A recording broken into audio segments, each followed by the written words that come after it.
So Mexico, in conjunction with US intelligence, just took down one of the world's most notorious cartel bosses, El Mencho, the shadowy leader of the Jalisco New Generacion cartel, or the CJNG for you acronym junkies, in a high-stakes raid backed by US intel. Instead of a clean win, though, this has ignited absolute mayhem. Gunmen storming airports, torching Costco's and gas stations, blocking highways with burning buses across 20 Mexican states, turning tourist hotspots like Puerto Vallarta into absolute war zones. We're talking schools shut down, embassies telling Americans to shelter in place, and fears this power vacuum could spark even bloodier turf wars. Again, we're in a power vacuum now because obviously the cartels have been in charge of most things in Mexico. That's what's becoming clear right now. This isn't just another drug bust. It's exposing Mexico's deep-rooted corruption with allegations that President Sheinbaum's government might be playing both sides, only acting now under President Trump's administration's pressure. So stick around to the end so we can war game out this chaos and what likely happens from here as full-blown chaos develops in Mexico. Let's pop to X for what's exactly going on right now. Here we go, guys. Here we are on X, the Jalisco New Generacion cartel. That's who is in the bottom of this image right here.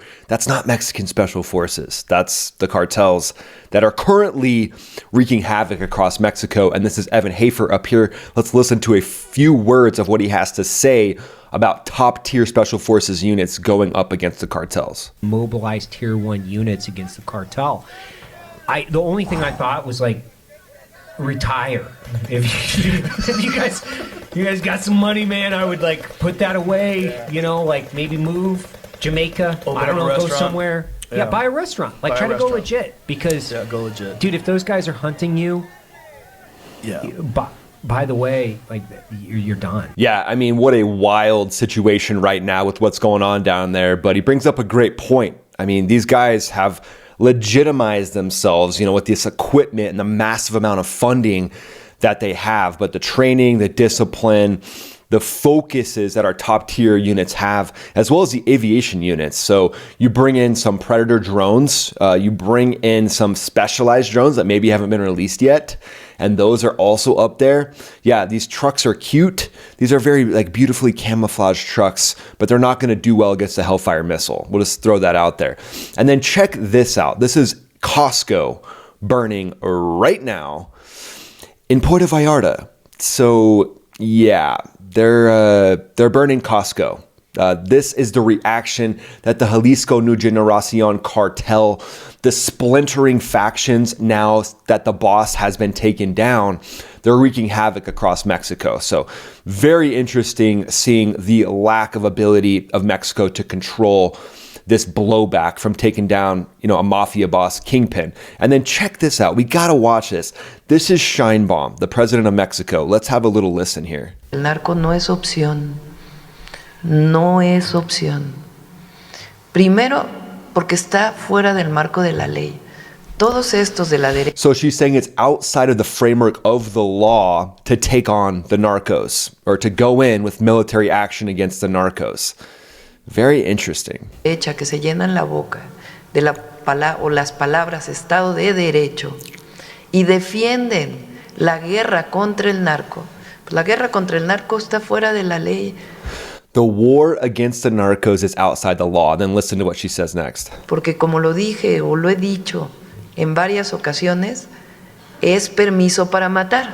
So she's basically saying that a war against the narcos is permission to kill them without a trial, which, okay, I got that, but you can go in and do a capture mission, Sheinbaum. So again, this is a fallacy. She's basically trying to gaslight her people and saying, well, the fact that I'm not taking action, oh, it's actually under the law. We have no other options because we don't want anyone to get killed.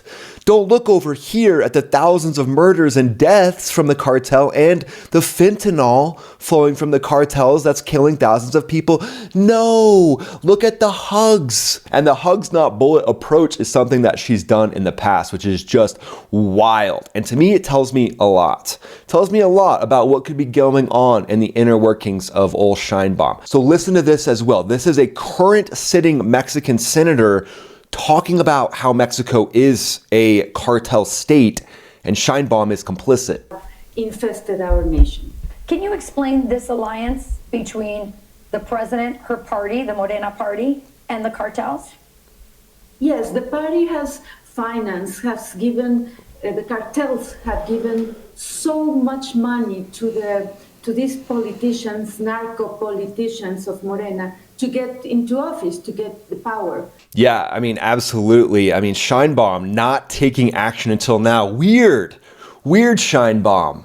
Yeah, now that you're getting pressure from the Trump administration, you're actually taking some action. Also, I would like to know who's the biggest rival of El Mencho from the CJNC or the CJNG. Who's the biggest rival? Interesting. Wonder if the biggest rival has any connections to Sheinbaum. That's probably something we should look into. This is Mexico right now. This is their airport yesterday. There you go. There's a beautiful beach. There's aircraft sitting there because they're under the thumb of the splintering factions of this cartel. This is what's being allowed to happen in Mexico. This is a whole new level of chaos, showing that the government really can't control any of these blowback options from the cartel. So let's break down exactly who El Mencho was and how this all went down. Nemesio Ruben Ozaguera Cervantes, aka El Mencho, born in 1966 in Michoacan, started as a small-time trafficker in California, got deported a few times, then climbed the ranks of the Milenio cartel before splitting off to form CJNG around 2010. Under him, CJNG exploded into a global powerhouse, controlling routes for coke, meth, and especially fentanyl from South America to the US, Europe, and Asia. They're a brutal cartel, public executions, ambushing cops, extortion rackets, fuel theft, human trafficking, and the US slapped a $15 million bounty on him and labeled CJNG a terrorist group. The raid that actually took him down, that was on February 22nd, 2026 in Tapalpa, Jalisco. Mexican Army Special Forces, backed by their Air Force and National Guard, stormed in. U.S. intel provided the real, actual, actionable intelligence to take him down here. The goal was capture, but it turned into a firefight. 4 CJNG guys killed on site, El Mencho wounded and died en route to Mexico City. 3 soldiers were hurt, 2 suspects nabbed, weapons seized. The biggest win since El Chapo's recapture in 2016, but it's already backfiring big time and showing us a lot behind the scenes of who's really in charge in Mexico. Now, don't get me wrong. I think it's great. President Sheinbaum of Mexico actually signed off on this raid, on taking down this top kingpin. But taking down El Mencho, it's essentially like someone's been shaking bottles of champagne for years, and they've been shake weighting the bottles of champagne, not just a normal shake. And now we're seeing this explosive reaction from the cartels across Mexico. The floodgates have literally been opened for violence right now. But diving into the threat, the CJNG, it's not your average cartel. They're militarized with heavy weapons, rapid response teams, and control over vast territories, rivaling the Mexican state with their power and their ability to exert influence. Essentially, they've become more powerful than the Mexican state. Costco warehouses being lit up. I mean, how are we supposed to get 100 rolls of toilet paper in Puerto Vallarta now? I mean, this just isn't right. But seriously, gas stations are ablaze. Gunfights near hospitals. Michoacan saw 4 trucks torched on highways. They're flexing CJNG muscle across 20 Mexican states. And now without El Mencho, internal fights or alliances, rivals, Sinaloa, now all those other cartels are going to ramp up the bloodshed. And since Mexico has basically allowed their country to crumble under Sheinbaum, now there's really no one to step up and keep these cartels in place. US and UK embassies issued urgent shelter alerts highlighting how cartels thrive on corruption and weak institutions. So at this point, these cartels are swinging hard. They're proving they've got the cojones to challenge an entire nation. So they're overcompensating, but it's working at this point until Tier 1 units from the US team up with these Mexican special forces, and then it's going to be on a whole new level. And then them teaming up with air power, with Reapers, with other air assets to strike them down. Sheinbaum, where have you been for the last year plus where you could have been taking action and way more action against the cartels? Now, I will say there has been some action going on with shared intelligence, creating routes for that intelligence to be shared more clearly. So it does look like Sheinbaum's moving in the right direction. But will she be able to actually relinquish the pressure from these cartels? Because President Trump is reinforcing what that Mexican Senator Tellez is saying. He has said that cartels run Mexico, and they're ramping up the pressure on the Mexican government itself, on Sheinbaum, to actually take action. But now we're seeing with this chaos, tourists being trapped, Mexican economy halted. This shows how one raid of one kingpin can ripple into national crisis. And this underscores the border risks, why it's incredibly important to have a tight border, because you've got this level of violence happening just a few miles away from the United States. It's essentially like we're peeling back the layers of this onion that is a little bit rotten. So you're seeing the rotten layers, and it goes deeper, in my opinion, than anyone wants to admit. I know it's hard to swallow.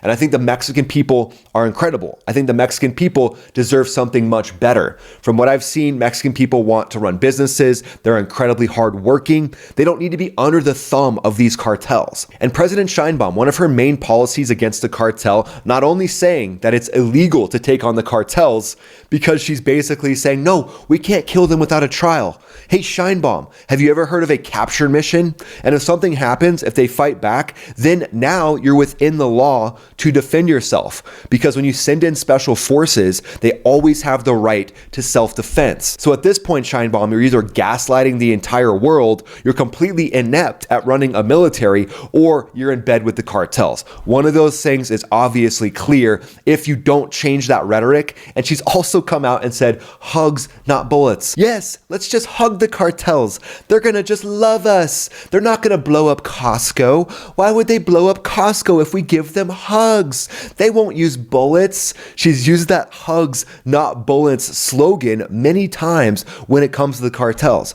They're not gonna blow up our beach towns. The cartels love the sand in between their toes as well. Let's just give them hugs. Free hugs for the cartels. But on the US side, the response is ramping up. The Trump administration designated 6 cartels, including CJNG, as terrorists. And in my opinion, I believe this action is only happening right now because the Trump administration has ramped up pressure on the Sheinbaum administration. So basically, the Trump administration is like, hey, Sheinbaum, we know you're shiny and we know you're balmy, but if you don't do anything against these cartels, we've designated them as narco-terrorists, so we're going to go into your country and handle it. Daddy's home at this point, and you've proven that you can't take care of these cartel thugs and these terrorists yourself, so maybe that's what's pushed Sheinbaum to actually take some action. And again, I want to know who the biggest rival is of El Mencho, and does that biggest rival have any ties to funding Sheinbaum's administration? But since early 2025, Mexico has done some action against the cartels. They've extradited 92 suspects, boosted their borders National Guard, they've shared intel, and that's all reactive to US pressure. It hasn't happened over the last few years when there hasn't been an administration that's been focused on actually taking down these narco-terrorists. And the El Mencho operation, that was executed and only successful, in my opinion, because of direct United States intelligence assistance. And that's actually a direct quote coming from the White House. But at this point, the cartel is a wild card. They could also start targeting US interests in the United States. There's lots of these cartel members in the United States as well. So at this point, it remains very important for United States citizens to be vigilant as we see what the death throes of this cartel is going to involve. And when it comes to taking down these cartels and the operations that might need to go down now, one of the stars of the show is going to be the MQ-9 Reaper. That thing is an ISR beast, intelligence, surveillance, and reconnaissance. You could also team up other electronic attack aircraft that can gather intelligence, pump that to Mexican special forces, making sure that everything's legit, and hey, maybe even keeping a little watchful eye on Mexico and Sheinbaum herself. Oh yeah, no, we believe you. We believe you that you want to root out corruption in your country. We're just going to trust but verify. So let's move to a section I like to call 4D chess. So President Trump basically has forced Sheinbaum's hand to take some action against cartels and basically exposing her reluctance as political calculus to potentially, we don't know, but definitely the writing's on the wall, to protect Morena allies that could be the cartels themselves. But cartels play the long game. They use chaos to assert dominance. And amid this chaos, we could potentially see them allying with each other or even splintering, creating more cartels. Short term, likely the violence will spike. But if Mexico leverages the US pressure and US intel apparatus, this could really weaken the cartels and create that El Salvadorian moment that I think all the Mexican people want at this point. So in a hypothetical situation where this chaos could go, if not put in check, we could see El Mencho's lieutenants vying for power. We could see factions of those allying with the Sinaloa cartel for a super cartel, ramping up fentanyl flows and border attacks. That chaos could spill north. However, the border is locked down tight right now. Luckily, there could be drones up ahead watching for these attacks, MQ-9s up above, even teaming up with new advanced drones that have even more of an ability to spot any type of terrorist networks trying to make their way across the border. Think about Anduril Fury drones, AI XBAT drones. At this point, it would be all about intelligence, surveillance, and reconnaissance, and then targeted high-value strikes, going in and continuously lopping the head off the snake to make sure that this super cartel doesn't form or this doesn't turn into some endless guerrilla war. What do you guys think? Do you think the corruption is deep in the government still? Do you think that Mexican senator is correct that the cartels have basically propped up Sheinbaum? Where do you think we go from here? Let me know in the comments below. And if you want to become a member of the channel and see me do a live every week, just click the link in the description, join the memberships, and I'll do a live every week. Follow me on X, follow me on Instagram. I'm posting there pretty much every day. And then click one of these videos that pops up right here. I'll see you on this next video. This is Ryan, also known as Max Afterburner, signing off.